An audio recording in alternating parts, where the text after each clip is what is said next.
சிலிண்டர்ல இருக்க வாசர் எப்படி மாத்தணும் தான் பார்க்கணும். நம்ம வீட்டுல வந்து லீக்கேஜ் ஆச்சுன்னா முதல்ல வந்து நம்ம சிலிண்டர்ல இருக்க வாசரை தான் மாத்தி பார்க்கணும். ஏன்னா அது மாத்தினதுக்கு அப்புறம் தான் அதுக்கப்புறம் லீக்கேஜ் தான் நம்ம ரெகுலேட்டர் எல்லாம் பார்க்கணும். இப்ப வந்து சிலிண்டர் இருக்கிற வாசரை எப்படி மாத்தணும் நாங்க வீடியோல பார்ப்போம். வாசர் நமக்கு தேவைப்படுது, வாசரை வச்சுக்கிடுவோம். இப்ப டெஸ்ட் வச்சு உள்ள இருக்க வாசர் வந்து எம்பி எடுத்துக்கிறோம் மக்களே. இப்படி சைட்ல அப்படி உள்ள விட்டு இந்த மாதிரி சைட்ல உள்ள விடணும் மக்களே. ஒரு டெஸ்ட்டை வச்சு அந்த வாசர் வருது பாருங்க, அந்த வாசர் வருது பாருங்க, இந்த மாதிரி எம்பி எடுத்துக்கணும் மக்களே. இது வந்து பழைய வாசர் இப்படி எம்பி எடுத்துக்கணும் பார்த்தோம்னா எவ்வளவு ஈஸியா எடுத்தோம்னா. இதே மாதிரி இது வந்து பழைய வாசர் இப்ப எடுத்துட்டோம். இப்போ வந்து நம்ம புது வாசர் போட மக்களே. இந்த வாசர் போடுறப்ப வந்து இந்த மாதிரி வச்சுக்கோங்க. இந்த மாதிரி எப்படி வச்சிருக்கேன் பாருங்க, இந்த மாதிரி நம்ம கரெக்டா ஃபிட் ஆகிக்கணும் மக்களே. இந்த மாதிரி போட்டுக்கோங்க.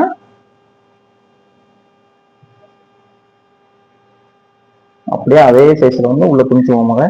அதே சைஸ்ல உள்ள துணிச்சுட்டு லாஸ்டா நம்ம டெஸ்ட்டை வந்து குத்தாம லைட்டா உள்ள தள்ளி விடணும் மக்களே.